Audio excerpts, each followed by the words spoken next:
Back in the 80s, there was a distinct difference between games on home computers and home consoles. Most of the PC platforms would see a lot of, let's call them methodical games, text-based adventures, RPGs, puzzles, while consoles on their end will try to replicate the arcade experience.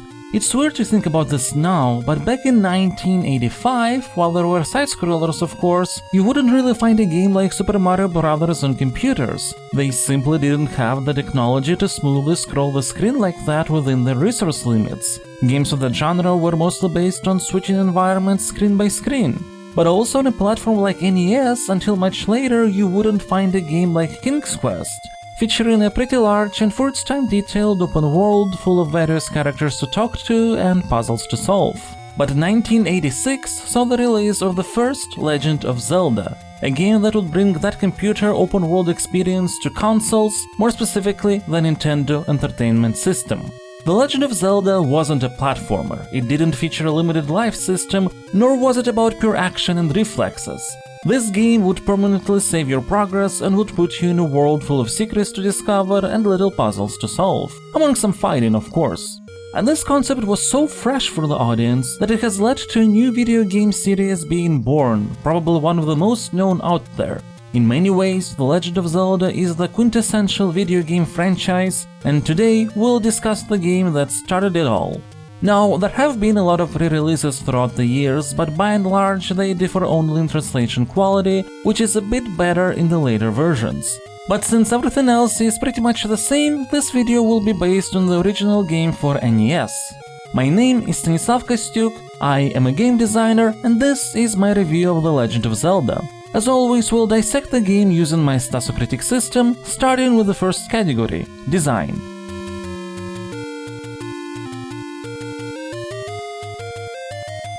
This is the most important part of Stasocritic with a weight of 4, as it's all about how well the game is built, structured, and everything else that directly affects gameplay.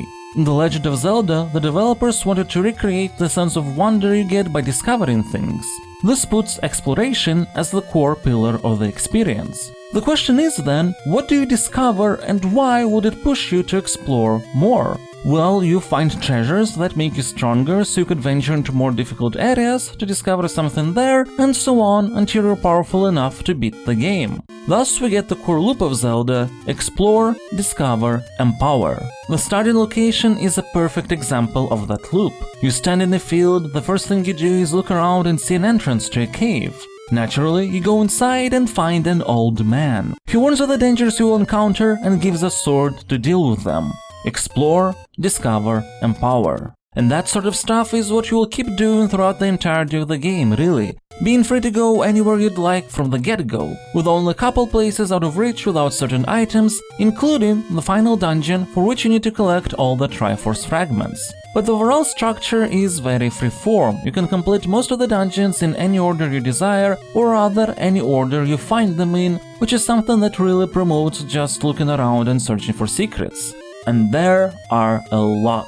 If we take a look at the overworld map, 76 out of 128 screens have something for you to discover. Although, to be fair, some of the findings aren't really rewarding. There are a number of people who will take money for door repairs. That can make you a bit paranoid, and certainly it would have been better to have something more positive instead. But still, most of the discoveries do lead to something rewarding and empowering.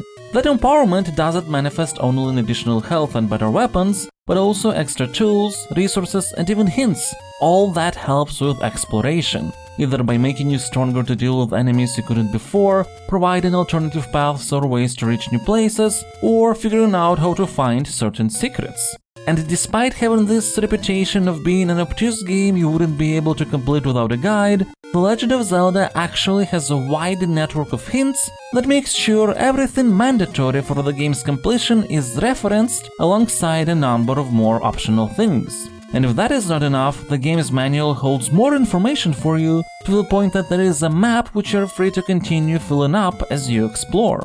Both points are nice ways in which The Legend of Zelda has transcended its technological limitations to make sure players get as many hints as possible while leaving the exploration aspect intact.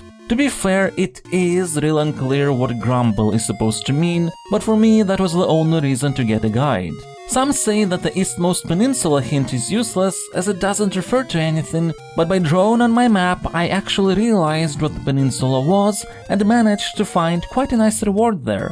Though to be fair, that one was absolutely optional. In general, there is a ton of optional secrets, and those are the ones people refer to when they say you need to burn every bush to succeed in Zelda.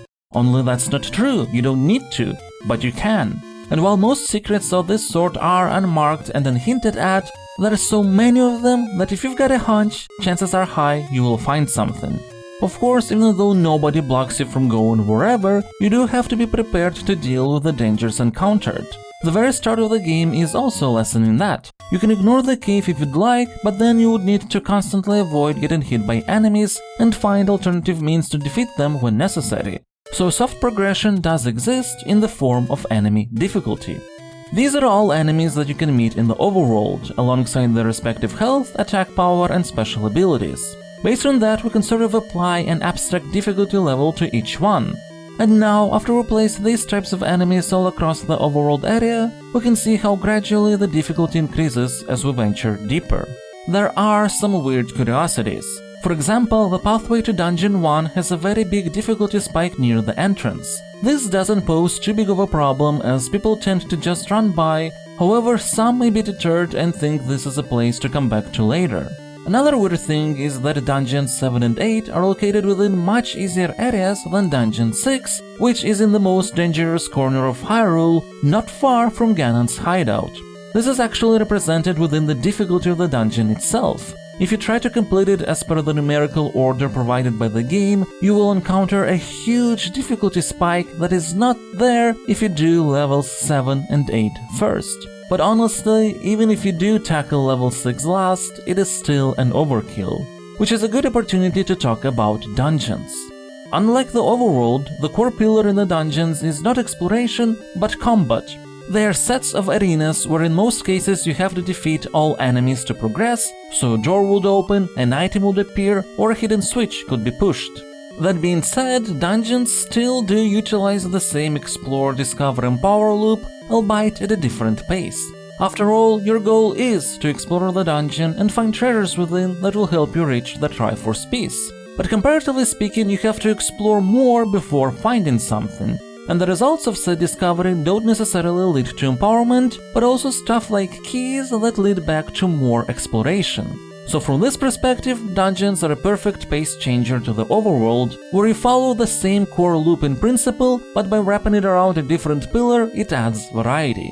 All that said, while the high-level structural perspective of the dungeons that we've just discussed makes sense, their actual implementation is full of problems. The first one is that mandatory for completion items are not part of the critical path. A lot of times I have seen level 1 used as an example of good dungeon design, and on paper it makes sense. There is a simple critical path that leads to the end of the dungeon, you get keys before locked doors to understand the principle, and the rest of the dungeon is optional for exploration. All that is well and good, but holistically speaking, if you don't go to this seemingly optional part of the dungeon here, then you won't ever be able to complete the game, as it houses the bow without which you can't defeat Ganon. And considering there is no way for players to know if the item the dungeon houses is mandatory or not, you can see how that is a problem. Then later dungeons can get pretty obtuse, as destroying unmarked walls will become mandatory for progression.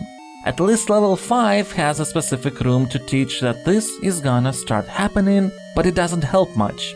There is no way to know which walls you can blow up, so you just start trying to destroy any random wall you see, as it may be the key to completing the level.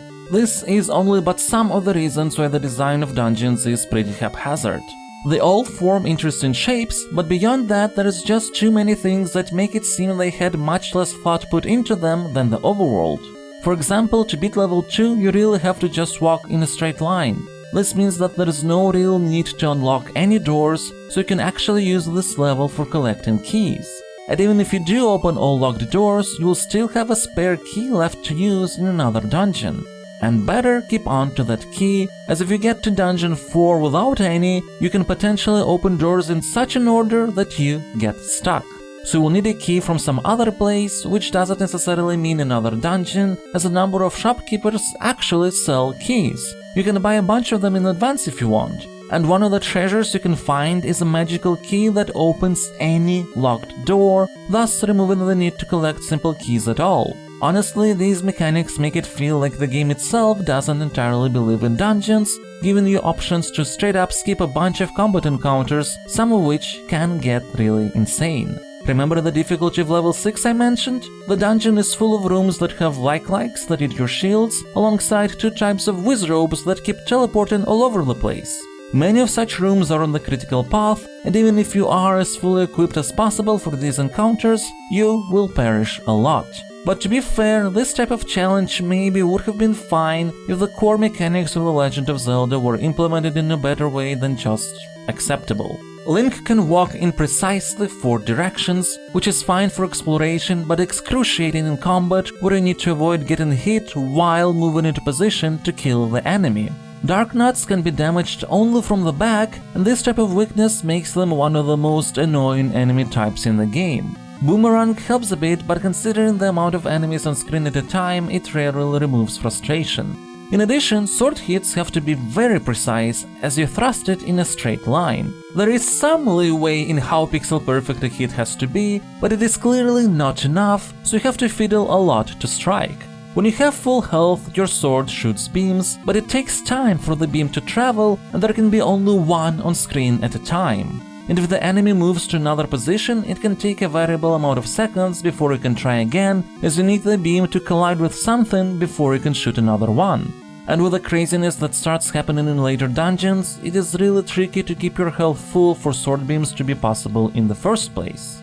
In general, item usage is not really comfortable. For example, if you want to burn a bush, you need to have almost exactly 1 tile distance, as the fire from the candle doesn't damage anything on its path, only at the end point. The bomb range is also pretty small, it can make you miss secrets by very little margin.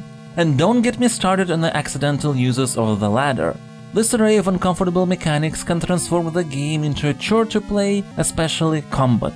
And yes, you can master the systems in such a way that you start avoiding all their pitfalls, and that's great, but it is still not a compliment for the mechanics themselves. Which leads us to the biggest dichotomy of the first Legend of Zelda. As an experience, it is all about exploration. And from that perspective, it is structured in a great way. Exploration is enticed from the get-go, your curiosity is rewarded almost on every step, there is a sense of progression that makes sure you feel like exploring is worth it. But even though conceptually the game is about exploring, what you will actually be doing moment to moment for the majority of the game is fight enemies, or at least avoid trying to get hit by them. Neither happens in a particularly enticing way, and the dungeons which you can't ignore focus on fights even more. And that leaves its mark on an otherwise great open-world experience. So, it's time to score The Legend of Zelda for its design. Feel free to pause if you want to read everything yourself. Based on everything I have said, I will assign a 6. The core gameplay is very finicky, dungeons are interesting in concept while being frustrating and haphazard in implementation, but the exploration wrapper in the overworld is done in a quality enough way that as a whole the design still lands on the positive side. After all, its exploration aspects and openness is how The Legend of Zelda has revolutionized the gaming world, and that part still works.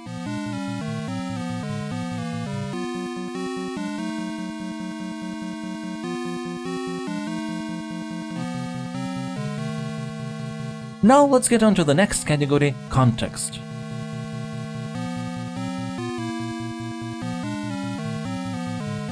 Context is one of 2 categories with the smallest weight. One, as it is more about enhancing the experience rather than defining it, things like motivation, world building, and everything else that provides context for our actions. In that sense, The Legend of Zelda's context is just enough to provide motivation. It is all standard fare, you set out on an adventure to defeat dark powers that have kidnapped the princess, and to do so you need to collect 8 MacGuffins and a bunch of equipment. It's not much, but at least you understand what you're doing and why.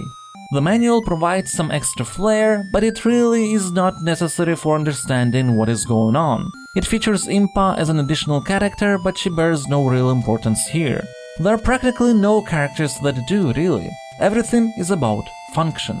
No NPCs have names, and they all exist either to provide hints, sell items, or give rewards for finding them, that's it. There is an interesting world-building side to everyone being in caves. It actually creates this sensation of a kingdom in ruins, how everyone hides to avoid monsters and you're the only one with enough courage to venture out. But then there is a question, why do people also hide in dungeons out of all places? Not clear. Ultimately, there are only 3 characters of note. Link because you play as him, Zelda because you have to rescue her, and Ganon because he is the main bad guy. And that's literally it, there is nothing more to it. I have actually explained everything there is about these personalities in the game. With not much else to say, let's take a look at the breakdown of scores for context. Again, feel free to pause if you want to take a closer look. I will assign a 5 to The Legend of Zelda. Everything is set up in a crystal clear way, so you have no doubts about where you are, what you're doing or why, but motivation is the only effect this setup has, as otherwise the game doesn't provide anything interesting or fulfilling.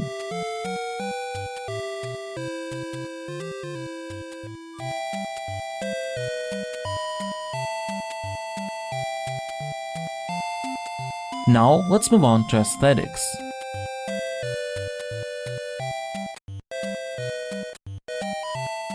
Aesthetics is the other category with the weight of 1, as it is also something that enhances the experience more than defines it. This category includes not just graphical fidelity, which will always be discussed relative to the game's platform and year of release, but things like visual style, music, sound effects, and other things that tickle the senses.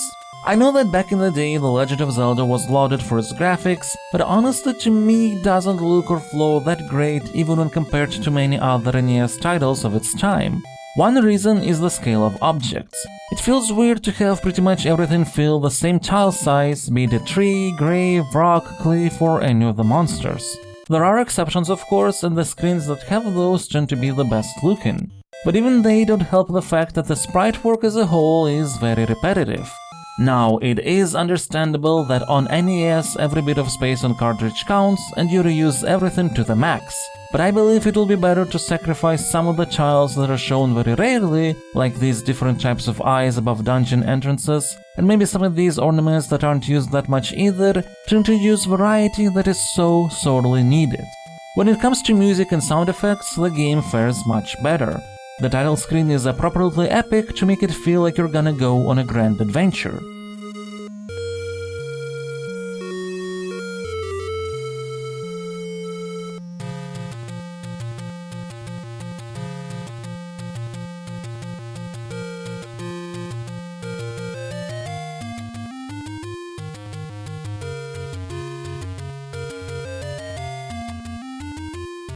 The overworld theme, which is a variation on that same leitmotif, is so great and catchy that it is no wonder it became, dare I say it, iconic and one of the most memorable video game themes of the past several decades.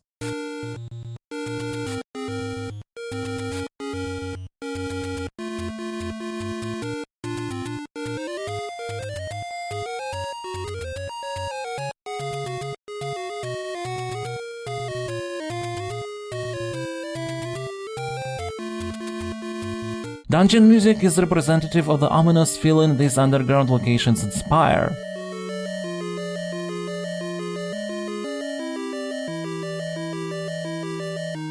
And the jingle sounds for discovering secrets and recovering treasures are short but memorable.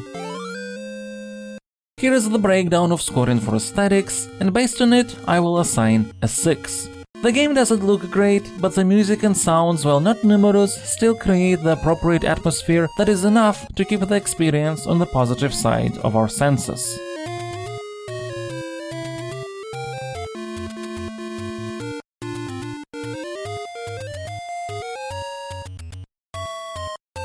The next Stasocritic category is Cohesion.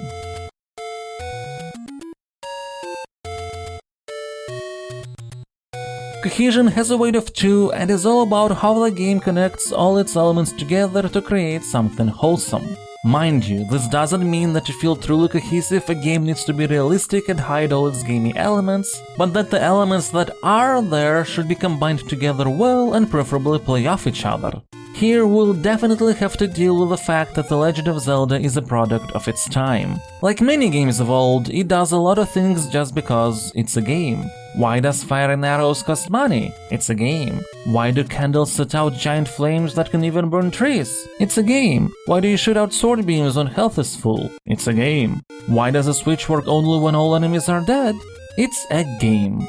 Now, there is nothing inherently bad with all that, and some of it can be attributed to abstraction, but still, The Legend of Zelda doesn't connect most of its aspects with anything else other than it's just a game and that's how it works. However, this applies mostly to the connection between mechanics. On a more holistic level, The Legend of Zelda does aim to provide a feeling of wonder through exploration, and like we have discussed in the design section, its structure is quite successful in that regard. You really do get curious about secrets, there is a sense of satisfaction from discovery, and even though the world is quite simple, it is structured in a way that can help you build a mental map. Mountains to the north, forests and plains to the south, sea to the east, there is a river starting from the mountains that goes into a lake at the center, and so on. And if you take a look at the breakdown of scores for the Cohesion category, and don't forget that you can pause if you want to read it all, I will assign a 6 to the game. The Legend of Zelda doesn't bother with holistically connecting most of its elements, but the way it focuses on exploration still provides a thematic focus that would otherwise be lacking.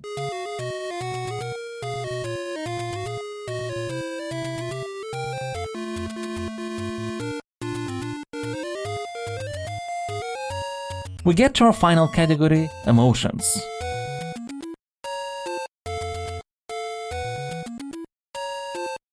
This is the most subjective part of Stasocritic because it focuses fully on personal feelings. However, it is the category with the second biggest weight, 3, as even if a game is perfect in its design, being bored to death wouldn't do it any favors. Or the other way around, a game may be extremely flawed, but it is just so engaging anyway. The Legend of Zelda falls closer to the second category. I can't say that I was fully captivated by the experience, because honestly the core gameplay and dungeons just wouldn't let me, but I really enjoyed everything related to the overworld. If the cartridge memory would have been filled with more overworld locations and less dungeons, I think I would even complete the game. But as it is now, I dropped it after finishing 7 out of 9 dungeons. I did these 7 not in order suggested by the level names, which is truly great as it really enhances the sense of freedom and discovery. The level that broke me was Dungeon 6. You have heard me talking about it quite a lot already. Honestly, I have issues of one kind or another with all the game's dungeons, but the 6th one is just absolutely unfair, and considering that I knew I filled out my map of the overworld and there is nothing else I could really discover there, I decided it is the perfect opportunity to just stop playing and leave Hyrule in ruins. Really, the freedom and openness of the overworld is what drove me forward the most. It just felt nice to see a location and think, I wonder what if I do this, and then it turns out you find a secret place. And while I personally would prefer the overworld map system to be more detailed, similar to dungeons, I did feel nostalgic in a way, mapping out locations on paper to make sure I don't forget anything. That does enhance the feeling of adventure in a way you wouldn't be able to get with just a digital map. And it was fun going around, seeing what this world has in store for me. But then you get to dungeons and you want those to end as soon as possible to get back to the overworld. Though honestly, despite their share of quirks, the first 4 dungeons are fine. I didn't mind them that much. But the later ones, I will start talking in circles if I think about them again. Instead, let's take a look at what breakdown we have for emotions. I will definitely assign an 8. I have enjoyed The Legend of Zelda, I don't feel like any of my time was wasted, but I also don't have any desire to get back to the game and finish it. My memories of it can stay within this video, and that's enough.